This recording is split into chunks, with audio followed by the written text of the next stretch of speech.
আসসালামু আলাইকুম রহমতুল্লাহি বারাকাতুহু। আমরা দেখেছিলাম উত্তর গাজীনগর আয়োজিত ফুটবল প্রিমিয়ার লিগ 7-7 2026-এর মেগা ফাইনাল ম্যাচ আমরা দেখেছিলাম। অত্যন্ত জাঁকজমকভাবে কিন্তু আয়োজন করা হয়েছিল। মাঠে কিন্তু আমরা দেখেছিলাম উপস্থিত হয়েছিলেন টাইগার মিয়া ভাই, যিনি সাতক থেকে শুধু আমাদের সুনামগঞ্জের শান্তিগঞ্জের গাজীনগরের পূর্বে মাঠে এসেছিলেন।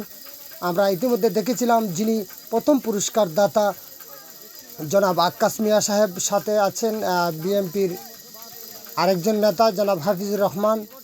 আমরা দেখেছিলাম প্রথম পুরস্কার দাতা 10,000 টাকা যিনি প্রদান করেছেন পাথারিয়া ইউনিয়ন বিএনপির আহ্বায়ক কমিটির যুগ্ম আহ্বায়ক জনাব আক্কাস মিয়া এবং সাবেক পাথারিয়া ইউনিয়ন 3 নং ওয়ার্ড ইপি সদস্য জনাব আক্কাস মিয়া সাহেব। ইতিমধ্যে উদ্বোধনে কিন্তু আমরা দেখেছিলাম জাঁকজমকভাবে উদ্বোধন হয়েছিল। আজ রেফারির দায়িত্ব পালন করেছিলেন HR হাবিব এবং সেজু মিয়া, এবং আমাদের সাথে ধারাভাষ্যকারের দায়িত্বে ছিলেন নিজামুদ্দিন তপু। এবং দুটি দলের খেলা কিন্তু অত্যন্ত অসাধারণ হয়েছে। আমরা দেখেছিলাম ইমাদ FC ভার্সেস শফিউল্লাহ FCর মধ্যকার খেলা। অত্যন্ত সুন্দরভাবে সুন্দর পরিবেশে খেলাটি পরিচালনা করা হয়েছিল। ধন্যবাদ সবাইকে।